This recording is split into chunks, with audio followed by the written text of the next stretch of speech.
Grejder, valjak, kamioni.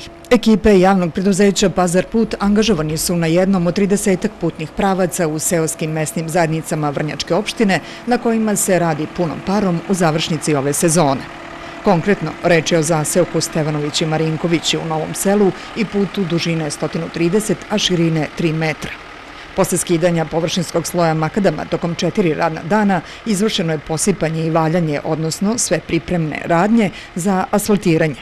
Meštani ističu da će asfalt ovim pravcem proći prvi put zahvaljujući razumevanju lokalne samouprave, a da je put od ogromnog značaja za ovaj kraj u kome posluje čak 5 privatnih preduzeća koje upošljavaju 28 ljudi sa teritorije Vrnjačke opštine, koliko ih je u stalnom radnom odnosu.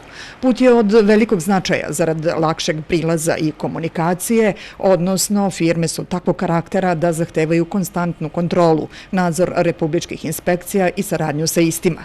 Takođe, ovde su često i radnici Ministarstva poljoprivrede jer se jedno od preduzeća bavi naučno-istraživačkim radom u oblasti poljoprivrede, odnosno preventivnom zaštitom stanovništva od zaraznih bolesti kao i zaštitom domaćih životinja.